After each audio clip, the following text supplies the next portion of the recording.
સુરતના વેડ વિસ્તારમાં high voltage drama સર્જાયો, જ્યાં બાઇક ચાલકને ટ્રાફિક પોલીસે રોકતા બબાલ થઈ હતી।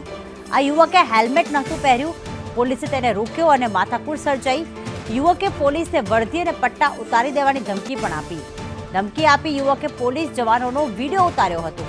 આ યુવકે હોસ્પિટલની ફાઇલ બતાવતા પોલીસે તેને જવા દીધો।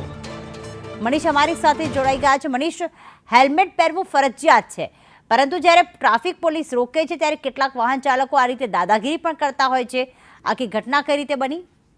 જી બિલકુલ, વાત કરીએ તો સુરતના વેદ દરવાજા વિસ્તારની આ ઘટના છે, જ્યાં આગળ ટ્રાફિક જવાનો છે પોતાની ફરજ નિભાવી રહ્યા હતા ત્યારે એક ઇસમ છે તે હેલ્મેટ વગર આવ્યો હતો। ટ્રાફિક પોલીસે તેને રોક્યો હતો, ત્યારબાદ તેને જે કહેવાય કે દવાખાનાની ફાઇલ બતાવી હતી, પરંતુ ટ્રાફિક પોલીસે તેને જવા દીધો હતો। ત્યારબાદ ફરીથી તે આવ્યો હતો અને દાદાગીરી કરવા લાગ્યો હતો અને કહેવા લાગ્યો કે તું મને રોકવા વાળો કોણ, તારા પટ્ટા ઉતારી દઈશ અને વર્દી નીકાળી દઈશ, આવું કહીને તેને વિડીયો બનાવવાનું ચાલુ કર્યો હતો અને ટ્રાફિક પોલીસ સાથે જીબાજોઈ કરી હતી અને ધમકીઓ આપી હતી। ત્યારબાદ તે ત્યાંથી ફરાર થઈ ગયો હતો। એટલે સુરત શહેરમાં જ્યાંથી કહેવાય કે ટ્રાફિકનો નિયમ કહેવાય કે પાલન માટે હેલ્મેટ જરૂરી છે, ત્યારે અવારનવાર જે ઘર્ષણના જે વિડીયો સામે આવતા હોય છે, ત્યારે ફરીથી સુરતના આ વેટરોડ વિસ્તારમાં જે હેલ્મેટ પહેરવા બાબતે આ યુવકે માથાકૂટ કરી હતી।